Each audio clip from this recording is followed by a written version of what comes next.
All right, guys, this is officially the start of the 2020 LCS program at 100 Thieves. And what better way to start right up the top? I am PapaSmithy, the GM of the League of Legends program here, and I want to introduce you to our new coach for the 2020 season, none other than Tony Zikz Gray. Are we sticking with that? The full Zikz, just No. Zikz? Just Zikz. Just Zikz. Yeah. When did the lull get removed? Were you thinking about moving titles? Like, what happened there? Pretty much immediately. I wanted to get rid of it, but it just took a while for Riot to actually fully recognize So it's on the it Riot as- side. All right, we're Yeah, watching yeah. you guys over there. So Tony, joining the program, joining 100 Thieves. Initial thoughts. I know it's still early days. We've only been getting you on board last couple of days. How are we feeling over there? I'm pretty excited overall. Obviously, to have the opportunity to work with you was something that really drew me into 100 Thieves, along with I guess just in general the brand itself. And the You're saying the right things already. I guess the overall mantra of just taking what's not yours was something that really stuck with me. Overall, I'm really excited for the opportunity, and I'm excited for 2020. So when it came to the 100 Thieves League of Legends program, pretty early on, we identified that we wanted to go in a new direction when it came to coaching staff. And when it came to what I was looking for, I tried to first look within. I'm someone who tries to look at what kind of qualities I have, where my strengths are, but also where my weaknesses are. It's a very different thing to come in and feel like you're already an authority on what it is like in the weeds, what all these players are like behind the cameras, where the strengths are, where the weaknesses are. I can't be that fresh off the plane, fresh off a broadcast career moving into the GM role. So my first thought when it came to looking at coaching staff was I want a North American coach who knows the scene really, really well, that has player respect, that I can kind of poke people, especially if they've been around a while. Everyone's going to have an opinion, and try to get someone who I knew I could count on for a project that honestly was a project that could go in many different directions. I think one of the biggest reasons why I decided to make this move was within TSM, I didn't feel a very, very strong alignment. But talking a lot with PapaSmithy, just philosophically, how he views running a team, how he views roster building, just everything aligned so well that it was a decision that was very easy for me to make. I really needed someone who I could connect with on kind of a mental level and also align with well, because everybody's different.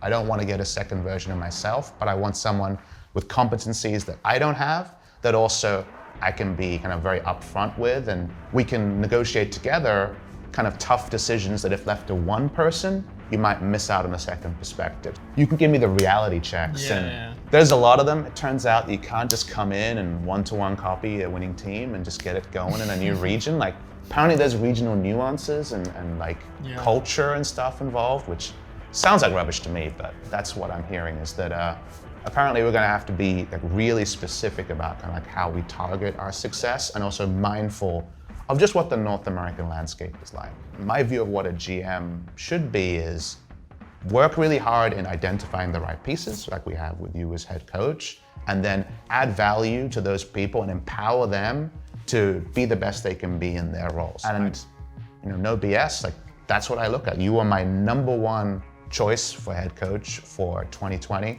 when it came to candidates in North America and around the world. For the project I want to build with a focus on culture and growth, you were the person who was my first choice. So while we still have a lot of roster stuff up in the air, as we've said on previous videos, I got my first choice in coach. So, so far I'm feeling pretty damn good.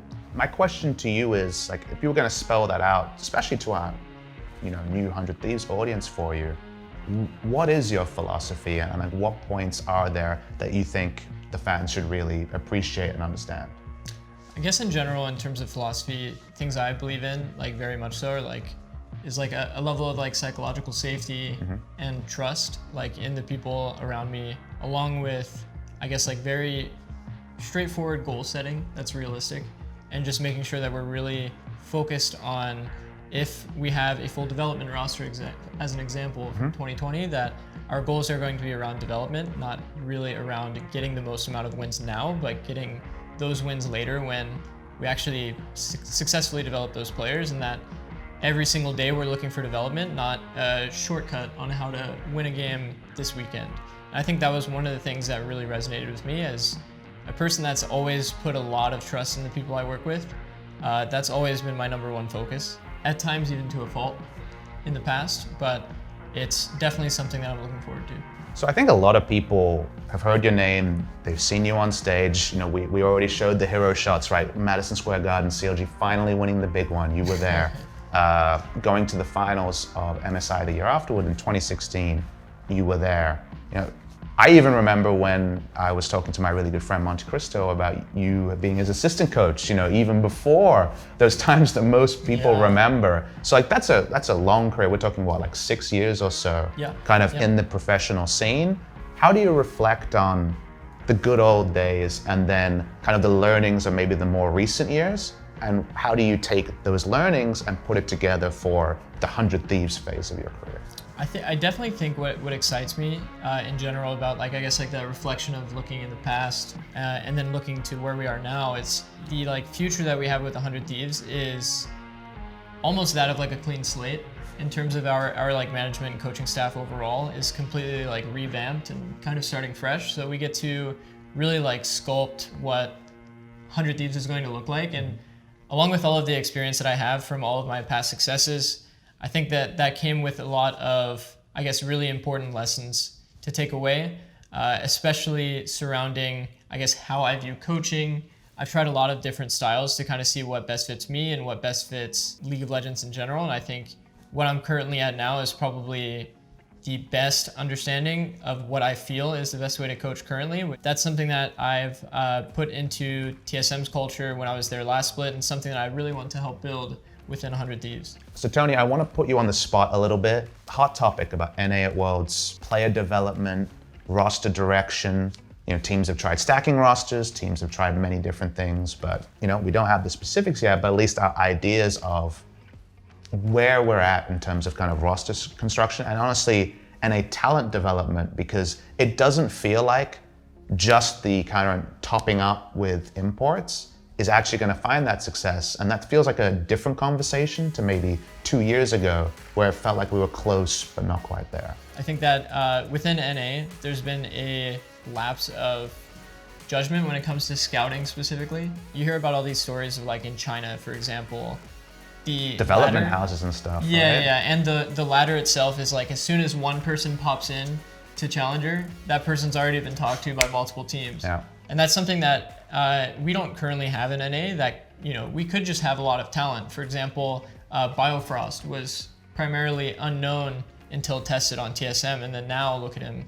He's one of the top 3 supports in NA. So that's a place definitely where just looking for talent is going to be something that I'm sure we're not doing enough of. So that's something that we plan on definitely looking to improve on, along with, in general, I guess, just looking to do more of the development side of talent and make sure that we do understand that they will need extra resources rather than just putting them just in academy or just having them on LCS and just hoping that there's development. We're going to actually put a lot more resources toward actually making sure that the pieces that we really want to develop are getting extra attention. For the 2020 season, I'm super excited to finally be joining 100 Thieves. I feel like within the last few years, I've hopped teams a good amount, but I'm super excited and I feel like I'll be here for a very, very long time. I've said it before, but the philosophies align really, really well. And I can definitely see myself and Papa working together for years to come. So I'm really excited to create something special for you guys. Well, as far as I can tell, championship window, it opens now. Let's get to work.